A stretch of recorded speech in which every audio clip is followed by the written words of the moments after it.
Have you ever had a situation that you built up in your head on how you think it's going to go, and it doesn't turn out that way at all? And you're left holding the emotional bag of all of these disappointments because you had created this whole scenario in your head and it didn't become the reality. Welcome to the Mental Health Janitors, where we help you clean up the mess in your head.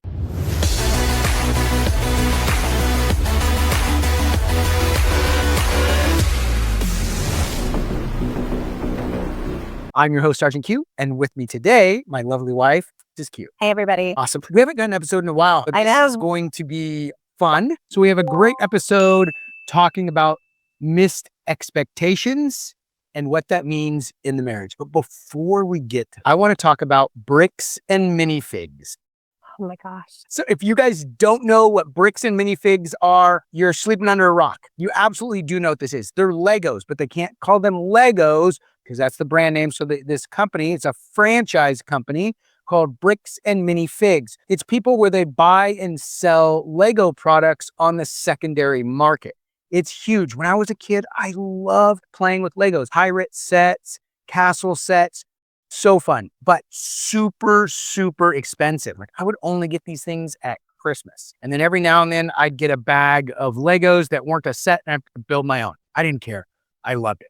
And so did thousands and thousands of other people because it's so popular now that there is a secondary market for it. Not just a secondary market, but an entire franchise company buying and selling these different Lego sets or bricks and minifigs as they have to call them. Now, the people who started this, they're all Mormons and they're all out of Utah and Colorado. And the CEO is named Ammon.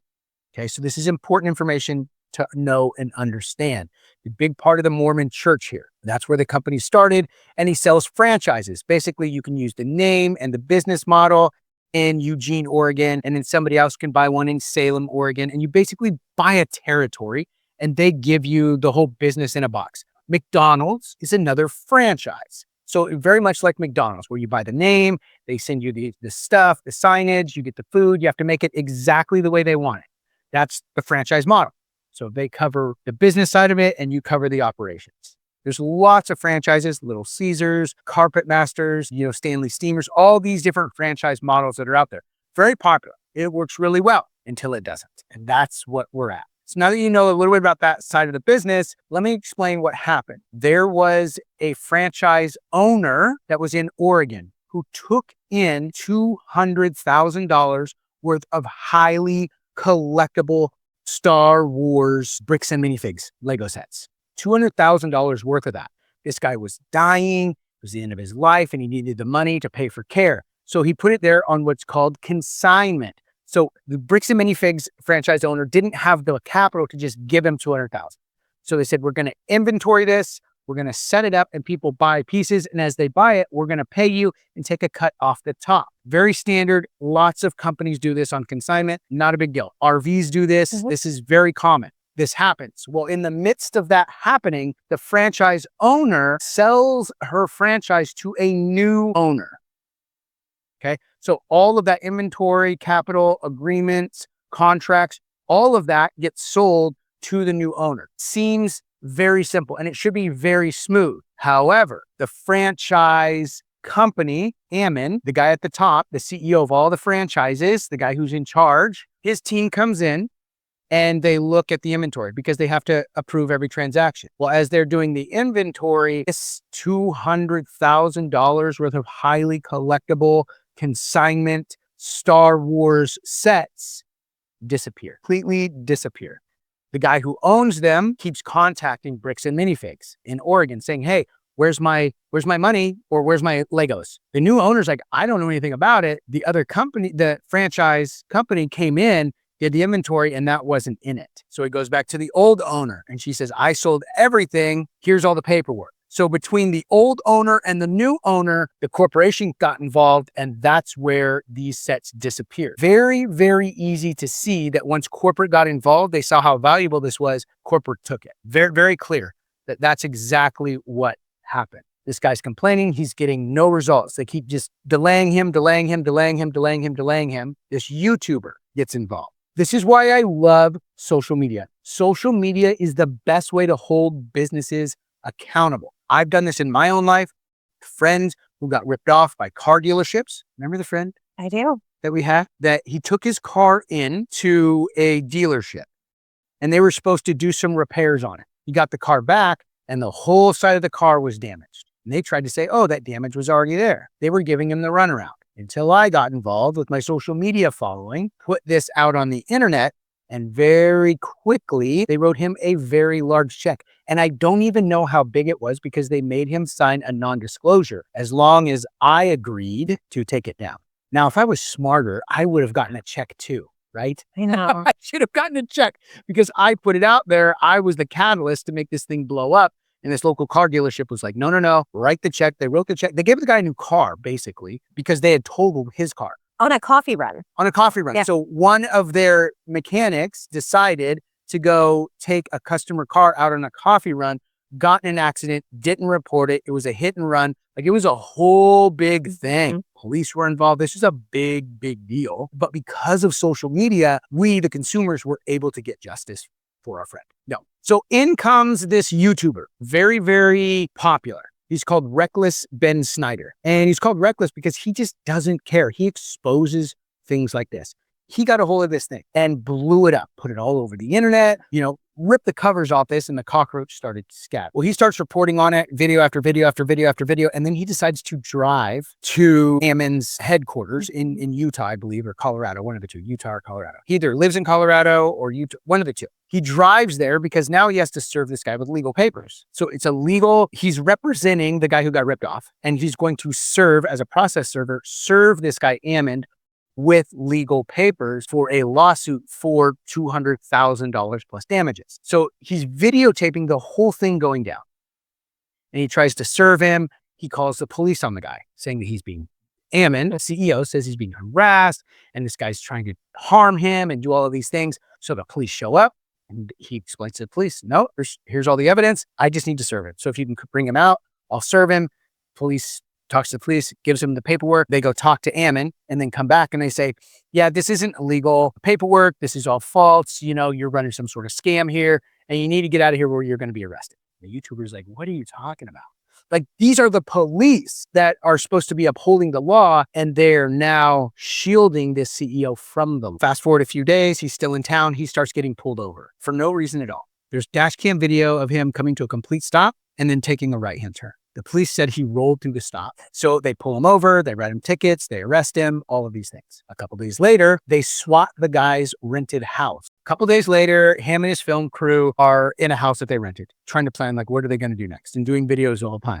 So the police know where they're at. So they SWAT the house and they say they have a warrant. They pull everybody out at gunpoint. There's minors in the house. They pull everybody out at gunpoint, arrest these people, saying that they're the ones who stole the money and all of these things, all these trumped up fake charges. The police were trying to intimidate this guy into going away, basically, at the behest of this CEO. Now, they're all Mormons. They're all part of the same Mormon church, it comes out, that the CEO and the police chief and these officers that are involved are all part of the same church. So they're running this whole shakedown of this YouTuber and they think they're going to get away. Newsflash, they don't. The governor is now involved investigating this police department and the whole matter. Now the CEO is trying to come to the table and say, hey, yes, we're sorry. We weren't getting your emails. We'd love to sit down with a mediator and figure this out. And everybody's like, no, F the mediator. Like, we're going straight to court because this is illegal. And now that YouTuber has filed lawsuit against the police department. So just a week ago, the city council meeting,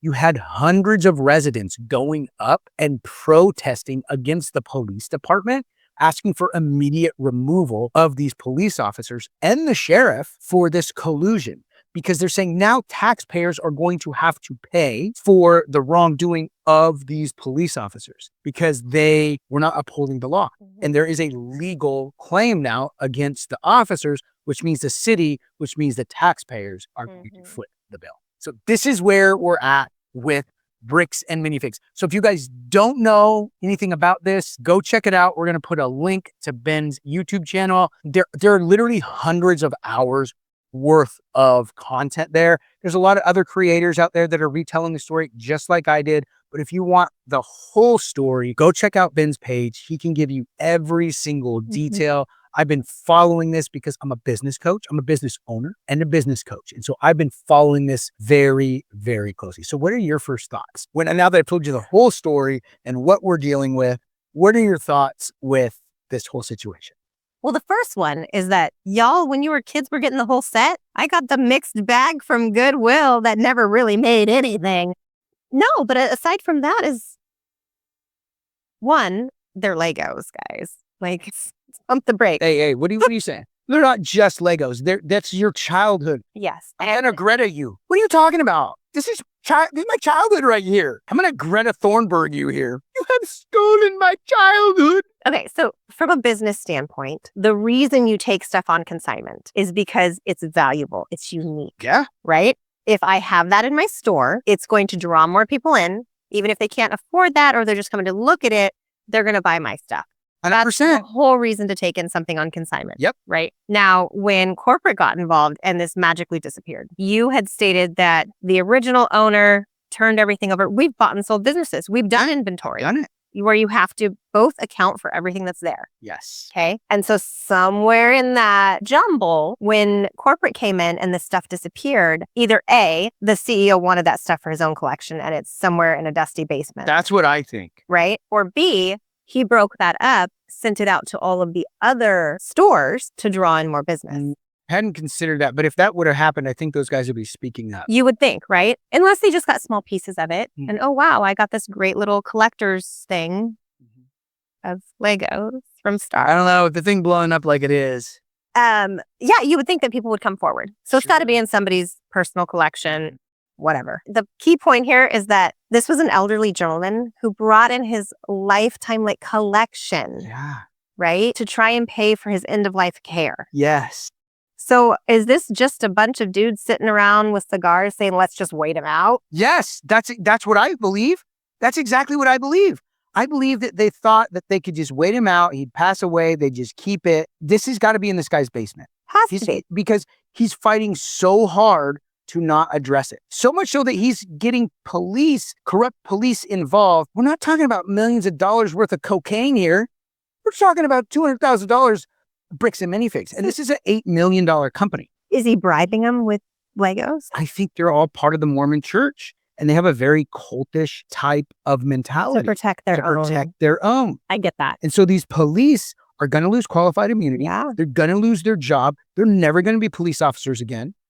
Yeah. And how are they going to show their face in their church when they've lied on camera? Like, this is not debatable. Lied. And then when he did the FOIA request, Freedom of Information Act request, they gave him back the data, but they redacted a ton of it, which is not legal to do. You cannot redact a FOIA request unless it is part of national security, which means that you would have to have congressional redacting or FBI or something like that. But they redacted it. And then they tried to say, oh, this body cam footage doesn't exist from one of the officers. Not all of the officers in this police department are corrupt. So they have people who've been releasing this stuff to Ben. But Ben got the fully redacted as well. Wow. So you see how deep this goes. Over $200,000. I mean, $200,000 is like. But when it comes to an $8 million business. So why not just be like, we found a box, right? Hey, when it starts going sideways. Here we go. Here's why. Because pride. Yeah. That CEO thought that he could just bully, manipulate, and intimidate people. This isn't the first time he's done it. I guarantee there are going to be dozens, if not hundreds of people that come out who've had interactions with this guy who he's done the same thing. He's ripped them off. He's bullied them. He's coerced, manipulated them, got police to get involved and do the same thing.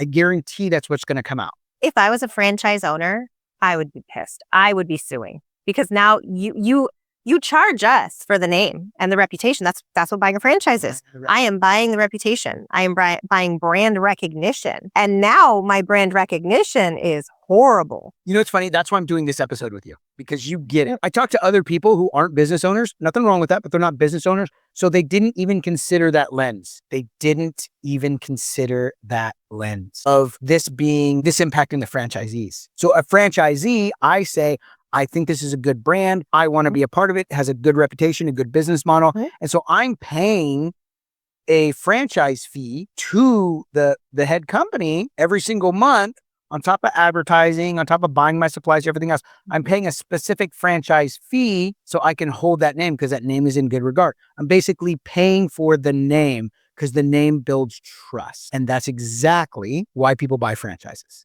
So you bringing up the franchisees, that's exactly where I wanted to go with this conversation. And you brought it up. Yeah, I would sue because everything that I just bought into, all the rules and parameters you've held me to my entire time owning this franchise, you just threw it all out the window. Yes. Right? Like the CEO, just threw it all out the window because he lacks integrity. 100%. And that is why, and I have sat in on so many of your coaching sessions where you talk about integrity, and handling your social media. I talk to you all the time about it's not on brand or it's on brand or right, like optics. What does it look like? And you're actually probably one of the easiest people for me to work with on this because I don't have to worry about what goes on behind closed doors because your integrity is consistent. Yeah, I've canceled coaching clients before. They're paying me lots of money. And I said, look, man, you can't operate like this because it goes against my brand. And I can't be associated with you. Yeah. And so if you do this again, I'm out. They do it again, I'm out. Well, the very early days of me getting into marketing with you, we had a client. It was our biggest client at the time. Remember this? And I was given full access of their Facebook page. Yeah. I was supposed to be helping them build their brand. And they were in an industry that it's all them. People are buying into them as a person and trust. And like, that's the big thing. They're trusting this person with an enormous amount of money. The largest purchase of their life, typically. Yeah. Yeah. And this person lacked integrity. Yes. This is a married man who's messaging a girl who looks underage is what was happening. Now, by looking into this, I was able to do some internet searches. He was being scammed. Is what 100%. He was totally being scammed. This was a catfish deal where she was going to start asking for money and the whole 9 yards, right? So that's what was going to happen. So it was a totally fake profile. But the fact that this guy was messaging. So this is off topic. I just thought of this last night, actually, when we were looking at that other YouTuber that catches people in checkers. Right. I was like, dang. Oh, you know what? Going down that lane. Yeah. Too. It could have been a scammer or it could have been one of these what do they call them? Yes, there's she could have been a decoy to catch a predator. What are those guys? What's the name of that channel? I don't remember. I don't know. We'll have to look it up. There's a bunch of these guys out there that they have decoys out and they just wait for men to contact these underage girls that are decoys. They start saying things, sending photos, doing all this stuff, and then they go bust them. Well, the whole point of me bringing it could have been that too. Absolutely. But the whole point of me bringing that up was you stepped in pretty quickly. Oh, yeah. Because I was very emotional about it. You stepped in very quickly and did what 90% of people wouldn't do. You confronted it head on. Oh, yeah. Up into the office, said, this will not be happening. We will not be working with you. Told him he had to tell his wife. Like you laid it all out there of what. Yeah, I said, you got a choice. And either you can go and come clean with your wife, or I'm releasing all of this stuff to her. Like, you got a choice, bro. Yeah. You got a choice. Yep.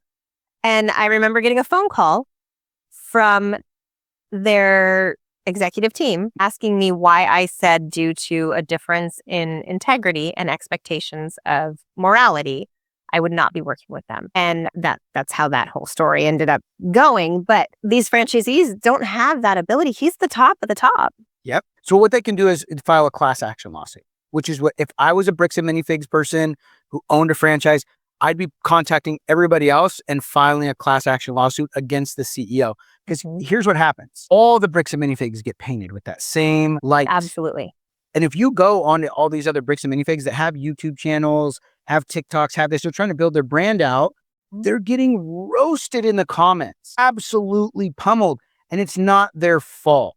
No. They bought into something they thought was good, and the CEO is terrible. The CEO needs to be removed, probably be arrested. They need to put out a statement that they're under new leadership now and make things right with the franchisee owners by dumping several $1 million into marketing to make this right. Or the franchisee owners file a class action lawsuit. Those are really the two options that I see. Or Bricks and Minifigs is not going to be around. CEO can't stay. He's got to be gone. And he's the guy who started the company, but the board has to remove him or the class action lawsuit comes and then the whole company just implodes. Yeah. Those are the options at this point. There is no saving this. No. So business advice, if you're buying into a franchise, make sure there's a morality clause in case the franchise does something wrong that damages you now as a franchisee. Right. And it should be different if it was one franchisee that screwed over a customer. Sure. But this is the head. This is the CEO of the entire company. Here's our Bricks and Minifigs story. I know it was a long one, but it's worth it. If you are a business owner or thinking about becoming a business owner, or I have a friend right now who she has a great company where she goes in and organizes people's houses. And she's thinking about doing a franchise, making it a franchise model, which I think is brilliant for what she's doing. And she's an amazing CEO. So someone like her, I would trust completely with something like this. But you, if you're watching this and thinking about a business, thinking about a franchise, really look into it. Who's leading the charge when it comes to the company? Franchise model is a great way to grow a business because you don't have to know everything. You have somebody at the top who's leading the way, showing you the way to go. And if you're looking to improve your mental health and beat the giants that are in your life, you also need a coach, somebody who can help you get to that next level, who can show you the way. Check out Giant Slayers Workshop. It's a 4-hour trauma-informed leader course. What it does is it teaches you about the brain-body connection, how to overcome the pain of your past and stop being reactive to situations and start responding logically. This means that you're going to have better relationships, your success is going to be sustained, and you're going to feel so much more emotionally resilient. GiantSlayersWorkshop.com. 4 hours, change your life forever. All right. Let's get into our Reddit story. I'm nervous. You were reading the intro and I was already starting to shake my foot. All right. It's not an AITA. This is an AIO. Overreact. Here we go. Am I overreacting that my husband didn't care that I was gone for a whole month? I don't have any friends to turn to. So hello, Reddit. That's my first red flag. You don't have any friends to turn to. That's the first red flag you see in this? Yeah. So can I go on vacation for a month without you? She didn't say she was on vacation. She said God. she was gone for a whole month. Negative bias already. You and Jessica both. Before I even get into the story, you've already made your judgment. That tells us everything we need to know about women right there. You don't know? You just proved it. Am I overreacting? Yes, Holly, you're reacting. Okay. Now that we're clear. Okay. I don't have any friends to turn to. So hello, Reddit. Red flag. My husband, 27 male, and I, 26 female, have been together almost 10 years. So since they were in high school. Yeah. All right, long time. I recently had to go home to take care of a parent who had surgery. Not vacation. I've been gone for over a month. AIO because my husband didn't surprise me or make me feel like he missed me when I got home and didn't help do any of the tasks that I left him. Second red flag. Because she had to leave him a list? No, because she has an expectation of him doing something for her, making her feel special, but she didn't do anything for him or make him feel special. She didn't show up with flowers or candy or I missed you. You don't know that. She's expecting that. You're assuming that. She would trust me, if she would have done it, she would have said it. Second red flag. Keep reading. All right, here we go. We just moved into a new house 2 weeks before I left. So she completely abandoned him in this Okay, house. hold on. Do I need to read this? Because you're already reading it with a bias and pointing things out for people. Red flags. Did she say that I abandoned? Acting real brand new right now. This is how we do this. No, I'm not acting real brand new. I'm acting like I've been married to you for 17 years and I know you. You're acting brand new. Okay, here we go. We just moved into the house 2 weeks before I left. I busted my butt those 2 weeks to make sure he would be comfortable while I was gone. And I left a list of things I was hoping he would get done while I was gone. I thought it was simple. But it was. That's obviously spelled wrong. I thought it was simple, but it was. That's just what she wrote. Unpack the garage, set up the home gym downstairs, put up the curtains, and put the rug in the guest room, take the stuff to the thrift store. He got none of it done. When he went to pick me up at the airport, he was late and picked me up on the curb. In my head, if I was gone for a month, I thought maybe he would be there waiting for me, right? She built this in her head. He also had food in the house only for him, only meal prepped his food for himself, nothing really for me to eat. That, I don't know if I buy into that. Am I silly for thinking that maybe he would have gotten some flowers or stocked the house with things that I like? I opened up to him and told him how all of this was bothering me and quite frankly broke down. He came next to me, said he was sorry, rubbed my back. That was it. He just expected me to get over it. The next day at bedtime, I kind of broke down about how hurt I was, and he told me again, I'm sorry. I didn't do all the things you thought I would for you in your head. I agree with this guy. He also said, I was just trying to survive. And I get that. Stop They with the they just moved into a new house and she's gone. He's trying to survive. He's still got work, getting stuff ready for the house because he didn't do the list, but I'm What's sure he the had rest other of it? things. And then we can have the conversation. This is how this goes. Okay, I'll wait. Do you want to wait or do you have commentary? Go ahead. This is my life. This is my life. All right. He said he was just trying to survive. I get that. We had never slept in separate bedrooms. I left, and it was the first time I intentionally slept alone. He left for work today with no words, no trying to mend things, just ignoring how I feel. Keep That's reading. not what he was doing at all. I'm telling you. He's like, anything I do is going to make the situation worse, so I'm not going to engage with her. I'm going to wait till she cools down. Say what you always say. What? Say what you always say. Any answer that I give, Oh, yes. this is my life. This is my life. This is good. This is exactly, okay, you want to know how this guy is feeling? You ever watch Full Metal Jacket where the drill instructor is giving orders and anything the guy does, he gets smacked in the face? What he says is this. He says, the recruit doesn't want to say anything because anything the recruit says is wrong and the drill instructor will beat him harder. That's exactly how he's feeling. Like anything I do at this point is going to make things worse. So I'm just going to do nothing and let her cool off. I've been there. I know exactly what he's thinking. He's thinking, okay, I've made a mistake. I don't know what went wrong. And so I just got to wait till this thing calms down before I re-engage. Remember Looney Tunes? Yeah. The Tasmanian Devil? What happened when anybody got close to him, right? When he was spinning up. Then they got sucked right into that whirlwind and they got the tar beat out of them. Are you comparing her to a Tasmanian devil? No, all women. It's not just her. Okay. Well, first of all, So hold on. So the end of the story is, am I overreacting for having these expectations? Yes. because one, they've been together a really long time. And they grew up as kids together. And so from the sounds of it, that's the only relationship they've known. So they've had to grow up together, right? It's not like he's made these mistakes in past relationships and he can apply the new teachings. But there were times where you would go out of town for weeks at a time on mission. And in the beginning of our relationship, I waited at baggage claim, all excited to see you. And I did all those things, right? And you didn't care. You really didn't care. And so I started just picking up at the curb because whatever, right? Because it wasn't an important thing to you. We haven't experienced me going out of town for any length of time. But if I was gone for a month and I came back to being picked up on the curb after our 17 years together, I don't think that I would care because I'm like, let's get away from the airport because we do airports a lot. Coming home to not having the list done would be frustrating. But I also kind of understand what he's saying when he says he was just trying to survive because I know you. And you wouldn't have had the forethought to do what a woman does and buy all my favorite things to have in the house. And you would look at the pile of things to go to the thrift store and go, I don't know, is this supposed to go? Is that supposed to go if I throw away the wrong thing? And so you would just avoid it. You would.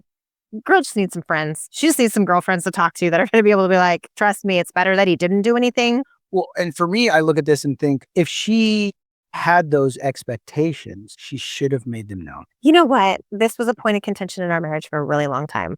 Yep. Because I would build up things in my head that I thought were common sense that apparently aren't common sense. And through therapy, the therapist told me. Thank you, Dr. Gold. Dr. Gold. I was so livid after this one. I called Jessica and was like, who did you refer me to? Yeah. This lady is awful. She's mean because she told me, if you want something, say something. Yeah. How simple that sounds, right? Because it is. If I don't want lilies and I want roses, I'm going to tell you, I want roses. I'm not just going to expect you to remember 5 years ago. I was like, I prefer roses to lilies in a random conversation on a Tuesday, even though I was. I expected you to remember that. Right. Because me and my friends remember that. Me and Jessica, she had an orange bedroom when she was a kid. I bought her an orange hoodie. You know, I that remember conversation. maximum effective range of an A2 service rifle is 550 meters to a point target, 800 to an area target. The maximum effective range of a hand grenade is a 5-meter kill zone, 15-meter frag zone. Do you know that? No. And I've told you that hundreds of times. first You of all, don't remember? You just told me and I don't remember. I get it. I just right? remember different things. We remember different important things. You remember the things that keep us alive. I remember the things that make you feel good, right? Well, staying alive makes me feel good. Sure. It makes me feel good too. And I'm going to circle back real quick. You said common sense. Let's talk about common sense. Not putting boxes and things in an egress. An egress meaning the most direct pathway outside if there's an emergency. Seems like common. She didn't even say anything about that. I'm talking about you. Talking about you. You said common sense. For me, would you be able to know those things that I didn't know? I think common sense is not putting stuff in an egress, the most direct route outside, because if it's an emergency and now you've got to climb through all this stuff. Wait, first of all, you make it sound like I've piled like a fortress of Amazon boxes in the hallway that you have to climb over. The photo receipts. That's not even true. Check right here. Look There at were no pictures because it didn't happen. Okay. There's a pathway. You can still walk. Not in an emergency. There's 7 other exits. The most direct route. So is she the I overreacting? don't know. We're still working on this. No, I'm just kidding. She's not overreacting. They just need better communication. She is overreacting. 100%. And here's why. Because she didn't make those things known. If she had said, hey, this is my expectation when I get home, and then he didn't do it, she's 100% justified. Well, maybe not 100%, but pretty close to it. There's got to be a fine line. But no, she didn't say any of those things. And she was gone for a month too. And he's trying to move into this house that they just got. So he's trying to survive. And I get it. He's trying to survive with putting things away, going to work, handling things. He's a unpacking grown up. Unpack the stuff, put the rug down. But he wasn't complaining about it. I'm sure he did a bunch of other things, but just not those things. Did he hang the pictures that were in the hallway for 2 years? Probably. So Holly's right. I didn't hang pictures. And so you know what? She decided to do it. And you know how she did it? Roofing nails. They stayed. Roofing nails. They stayed. I'm just going to let that image sink in for all the guys that just cringed. Yeah, roofing nails. Obviously, they don't work. And here's why they don't work. Number 1, they're too short. Number 2, they're smooth. Number 3, they leave a giant friggin' hole in the wall. What did you learn from that experience? My wife does not know how to use tools. You know what I did next time? I don't want to hang pictures either. It's a waste of my time. So I hired a guy. I'm a job creator. Great guy. Thank you, Josiah. Appreciate you, buddy. He hung all my photos. I loved it. Happy to pay him. I don't want to do it. And I sure don't want her to do it. Common sense? Common sense would tell you, this is a roofing nail that we use next to come up. sense. It is. And every guy's like, it is. And half the women are going, it is. That is not true. That is not true.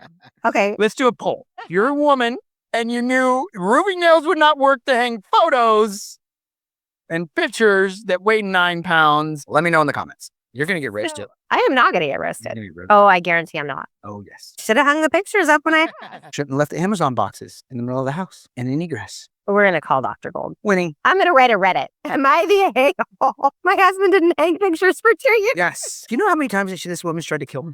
Oh, okay, back to the story. It's time for another episode. Multiple times she's tried to murder me while I was doing household chores. You do them so rarely that That you have to murder me every time I do it? This is why I don't do them. this is why. Yes. Okay. So no, I think that they just need better communication. Kudos for her for telling him how she feels. That's great. That's really good. But she also dismissed how he was feeling when he said, well, I was just trying to survive. That didn't even register to her. You don't know that. She didn't say it in the thing. All I know is what she said. Well, if all you know is what she said, then how can you say that it didn't register? Because she didn't comment on it. She didn't say. Say it didn't register. I will have to say, because I've done this in the earlier years of our marriage where my feelings have been hurt and then I withdraw and I go to a separate room and I spend the night and then we don't talk for days. Earlier years, like since last year? It's been before that. Anyways, yes, because I mean, I can't lay there and get a good night's sleep next to you as you're snoring peacefully without a care in the world as I'm in turmoil because my heart is shattered. Because you built up this whole expectation in your head and you didn't tell anybody else about it. Which, to be It's never fair, going to be met. isn't our fault. It's not women's fault. It's Disney. There is Sure. Prince Charmings. There's all these things that men are supposedly. But man, I loved it when Dr. Gold was like, if you want something, say it. He's not a mind reader. And I'm like, I've been saying this forever. But when she said it, it registered. And I'm No. like, oh, praise God. It didn't register about you. It registered because she's like, well, if you can just want something and the expectation that they know it and do it, then why do you pray and ask God for something? Jesus prayed and asked God, right? He asked. And so I was like, oh, dang, I'm not better than Jesus. You're not better than God to just know right? So that's what really put it into perspective of you've got so much else going on in your life, in our life. And if I want something, if it's going to be that big of a deal to me, I absolutely have to ask and then remind. Yes. Because I can't just ask once. I have to remind you. And for a lot of marriages, I think that that's a real big point of contention, right? Like my birthday this year, it was like 10 o'clock on my birthday and you still hadn't said anything. And so in my mind, I'm going over, he forgot it's my birthday. He doesn't love me, like all the things, right? And then I'm like, no, you have a speaking engagement like a day later. We had been going through a bunch of stuff with company and turnover. And I'm just like, hey, baby, today's my birthday. And you're like, shoot, what's today's date? You didn't even know what day it was of the week. I didn't even know what day it was. Yeah. I knew your birthday was coming up. I Right. thought it was the next day And so, because I was a day behind. but that very well could have turned into a big spiral. You don't love me because you don't remember and whatever. No, your priority is not necessarily my feelings in the moment. Your priority is my overall life and well-being. So having conversation, I think, is the best thing that they could possibly do. We like to do 3 things here on the Mental Health Janitors. We like to educate, empower, and encourage you on your mental health journey. And if you guys like this content, make sure that you like and subscribe, share it with your friends. Check out giantslayerworkshop.com. You can sign up for our workshop, or we have a free 30-minute Sunday group that I teach every single week, where we talk about a different mental health component. You get access to me and to my team. You can ask questions, you can learn, bring your friends, and learn how to start taking control of your mental health journey. Every single Sunday, 6 p.m. Pacific Standard Time. giantslayerworkshop.com. The link is in the description. Click it, sign up for the emails. You're going to get the link to the group. For the Mental Health Janitors, I'm Sergeant Q. And I'm Mrs. Q. And we're out.